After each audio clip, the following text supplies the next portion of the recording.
جاتا ہی رہے گا.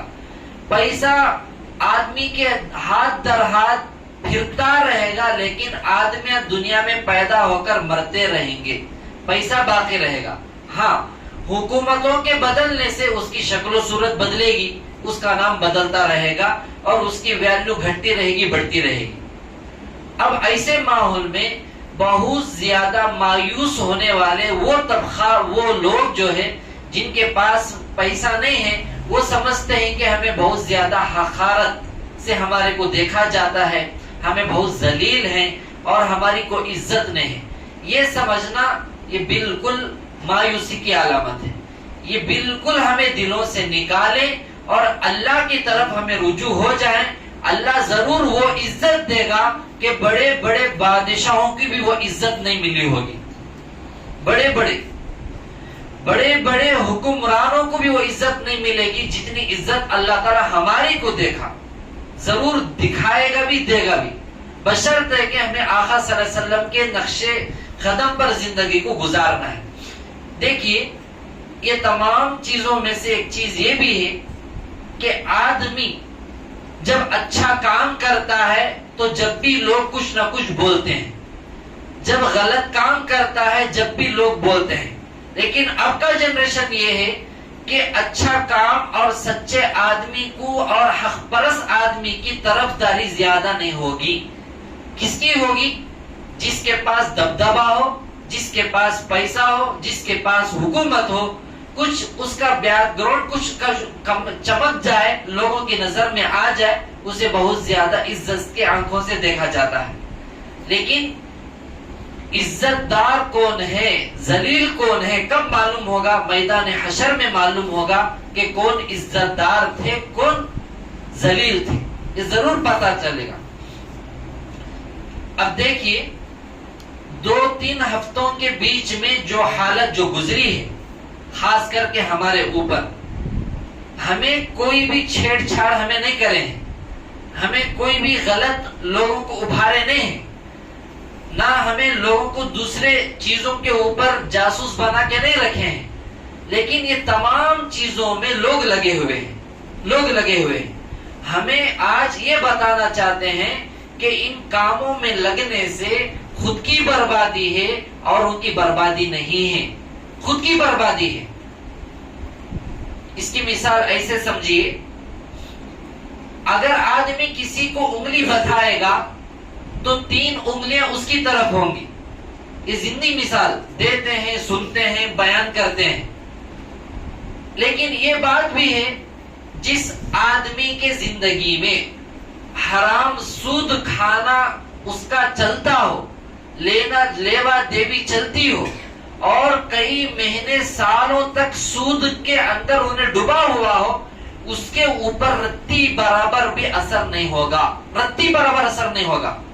نہ اللہ کا خوف ہوگا، نہ دنیا کا شوق، بلکہ دین کا شوق ہوگا، نہ سنتوں کی محبت ہوگی، نہ آقا سے محبت ہوگی، نہ قرآن کی عظمت ہوگی، نہ ذکر کی چاہت پیدا ہوگی، نہ ماں باپ کی قدردانی ہوگی. سود جو کھا لیتا ہے اس کے اوپر رتی برابر، جیسا کہ بھینس کے اوپر پانی پڑا تو کچھ فرق نہیں پڑتا جیسا کہتے ہیں، اس سے بھی بدتر سود خوروں کی حالت ہو جائے گی. اتنے 2 ہفتوں سے ہم نے جس باتوں کو کہا ہے، ان باتوں کو جن لوگوں نے پسند کیا ہے، گویا کہ انہوں حق کی چیز کو چاہتے ہیں. جن لوگوں کو یہ باتیں پسند نہیں لگے ہیں، وہ ضرور جو ہے ان کے منہ کے اندر حرام روٹی روزی گئی ہوگی، اس لیے ان کو ناپسند ہوگا. کیونکہ ہمیں کوئی ایسی بات نہیں کہے ہیں، ہمیں مکمل طور پر حقیقت کو لوگوں کے سامنے، قوم کے سامنے رکھیں. دیکھیے، ایک طرف دشمنان اسلام ہمارے مکمل دین کے تقاضوں کے اوپر حملہ کر رہے ہیں. ایسے وقت میں کیا کرنا چاہیے؟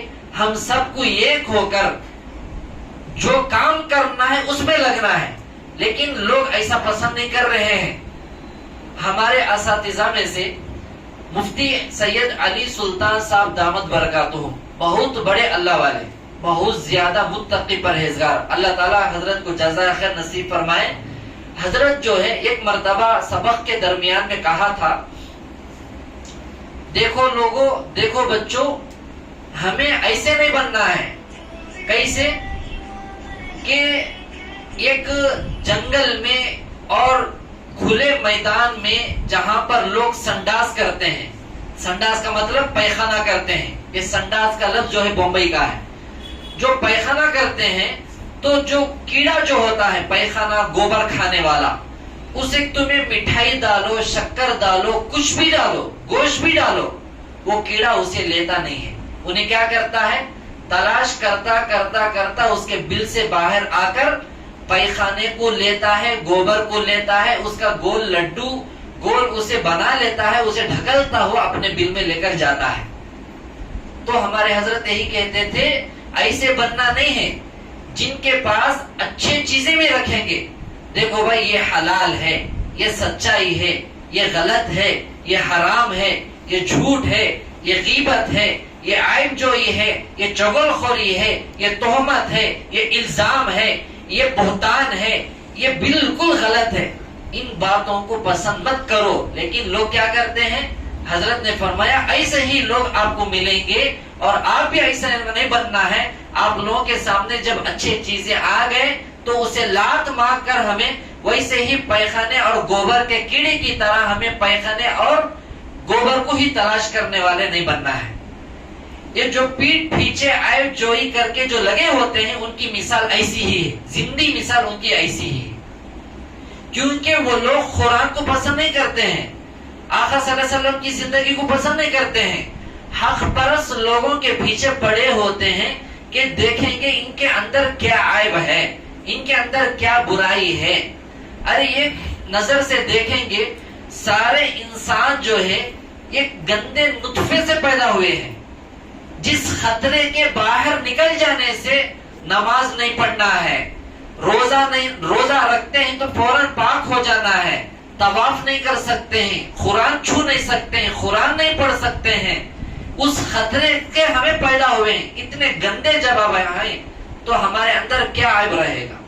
تو یہ تمام عیبوں کو لوگ نہیں چھوڑتے ہیں.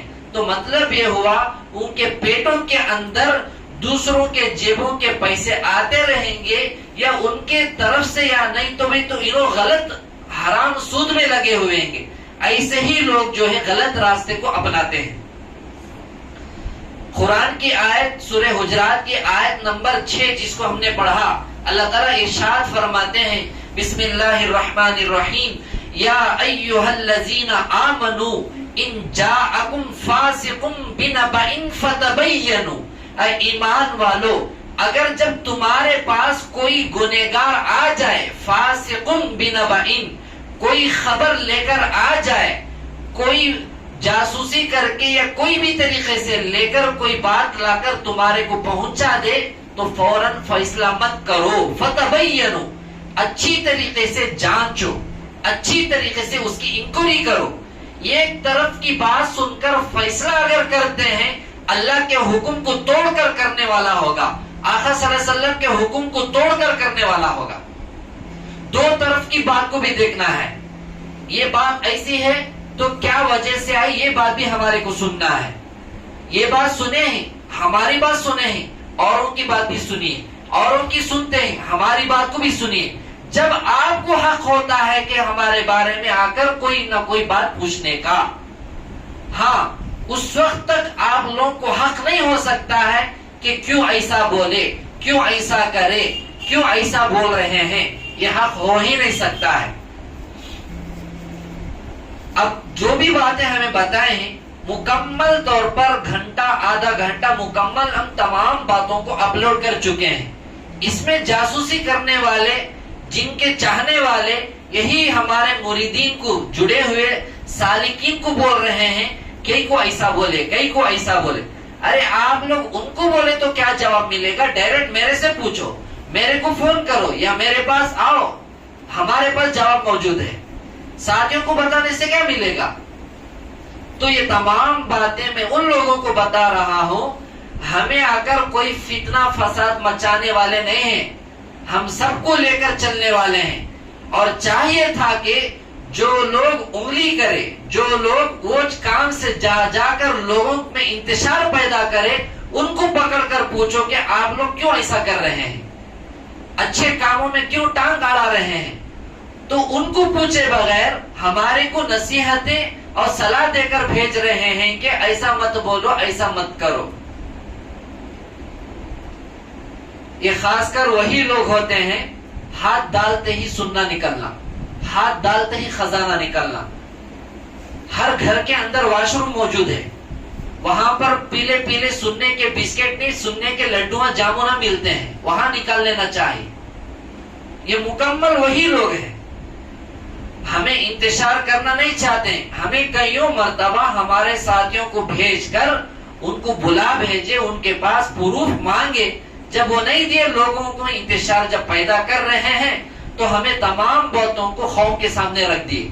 آپ کو نہیں معلوم ہے ہمارے بارے میں دوسرے شہروں میں بھی جا کر ارے انہوں کافر ہیں، انہوں یہ ہی وہ ہیں۔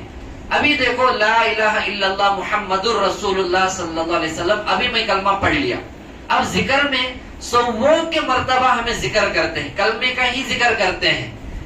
70-100 سال بھی ہندے کوئی کافر اس کلمے کو جب پڑھ لیتا ہے انہیں مسلمان ہو جاتا ہے، سچے دل سے پڑھتا ہے، پورے گناہ معاف ہو جاتے ہیں۔ لیکن ایسے باتوں کو ماننے والے وہی ہوتے ہیں، پیندا نہیں سو لوٹا جسے کہتے ہیں، وہی لوگ ہوتے ہیں۔ کچھ بھی کام نہیں رہتا ہے، کام نہیں سو حجام بلی کر سر منڈا جو بولتے ہیں، وہی لوگ یہ کام کرتے رہتے ہیں۔ اس لیے آج کی مجلس میں یہی باتوں کو ہمیں سیکھنا ہے۔ جب ہمارے پاس کوئی بات آ گئی ہے تو ہمیں ان کا بھی سننا ہے، ان کا بھی سننا ہے۔ اور حقیقت کیا ہے ہمارے کو اگر معلوم ہے تو جب ہمارے کو بولنے کا حق ہے۔ آپ بھی ذرا سوچئے، آقا صلی اللہ علیہ وسلم جب کلمہ طیبہ کو بلند کرے، اللہ کی دعوت، اللہ کی طرف رجوع اللہ کرانے لگے، اپنے دشمن بن گئے۔ جادوگر بھی نعوذ باللہ کہا گیا، کافر بھی کہا گیا، گمراہ بھی کہا گیا۔ یہ تمام باتیں ہمارے اوپر بھی تھوپے ہوئے ہیں۔ جب ہمارے کو جب برداشت نہیں ہو رہا ہے تو سوچئے آقا صلی اللہ علیہ وسلم پر کیا گزرا ہوگا۔ یہ تمام چیزیں، ہاں ہمارے شیخ محترم دامت برکاتہم، 2-3 جو ہمارے شیخ ہیں، انہوں نے یہ بات مکمل طور پر بتا دیے تھے۔ آپ اپنے شہر کو جانے کے بعد ہر جگہ سے آپ کے اوپر آنچ آئے گی، دشمن کھڑے ہوں گے، سب سے زیادہ خواص کا طبقہ ہوگا، آپ کے اوپر غلط الزامات تہمات ڈال کر آپ کو آگے بڑھنے نہیں دیں گے، لیکن آپ کو ڈٹے رہنا ہے۔ حالانکہ ہمارے مشائخ ہندوپور کو ایک مرتبہ بھی ختم رکھے ہوئے نہیں ہیں۔ آنے سے پہلے ان کے نہیں، میرے وہاں رہ کر آنے سے پہلے انہوں نے ہمارے شہر کی حقیقت کو بتا دی، اور یہ بھی بتا دیے یہاں سے ہم نے تمہارے شہر کے تمام مساجد کو دیکھ لیا ہے کہ مساجدوں میں کیا ہو رہا ہے۔ یہ تمام باتوں کو سامنے رکھ کر، جیسا کہ آج ہی ہم نے ہمارے پاس پہنچا حضرت مولانا سید انظر شاہ قاسمی دامت برکاتہم کی نصیحت ہمارے شہر ہندوپور کے لوگوں کو حضرت نام لے لے کر بول رہے ہیں، اے ہندوپور کے مسلمانوں ایک ہو جاؤ، اے ہندوپور کے مسلمانوں قرآن کو فالو کر لو، اے ہندوپور کے مسلمانوں سنتوں پر چلو۔ حضرت وہاں سے بیٹھ کر بنگلور سے بول رہے ہیں تو ابھی کو ہمارے گاؤں میں لوگوں کو آ کر جو بھی نہیں چڑھ رہے ہیں، بس کچھ نہ کچھ کرے۔ وہ ایک شعر مشہور ہے، اب تمام ساتھی اس شعر کو یاد کر لیجئے۔ وہ شعر یہی ہے، ہم آہ بھی کرتے ہیں تو ہو جاتے ہیں بدنام، ہم آہ بھی کرتے ہیں تو ہو جاتے ہیں بدنام، وہ قتل بھی کرتے ہیں تو چرچا نہیں ہوتا۔ سمجھ میں آ کی بات؟ ہم آہ بھی کرتے ہیں تو ہو جاتے ہیں بدنام، وہ قتل بھی کرتے ہیں تو چرچا نہیں ہوتا۔ لوگوں کے سامنے پورے لوگوں کی زندگی موجود ہے، کون کیا کر رہا ہے، کون کیا نہیں کر رہا ہے، لیکن پھر بھی لوگ جو ہے اپنی فطرت سے باز نہیں آ رہے ہیں۔ ہمیں تمام مجالس کو، بیانات کو یوٹیوب کے اندر ویڈیو بنا کر اس لیے شیئر کرنے لگے کہ لوگ آ کر ہمارے ساتھیوں کو بلکہ دوسری جگہ اوچھ کام سے بہکا رہے ہیں اور ڈرا رہے ہیں۔ تو ہماری محنتوں کو ہمیں لوگوں کے سامنے یہ رکھ رہے ہیں کہ ہمیں یہی کر رہے ہیں، دوسرا اور کچھ نہیں کر رہے ہیں۔ لیکن دلوں کے اندر جب حسد، کینہ، جلن ہے، بغض ہے، جلیس وہ لوگ ہو چکے ہیں، تو ان سے کون چھٹکارا پا سکتے ہیں؟ آقا صلی اللہ علیہ وسلم کے جب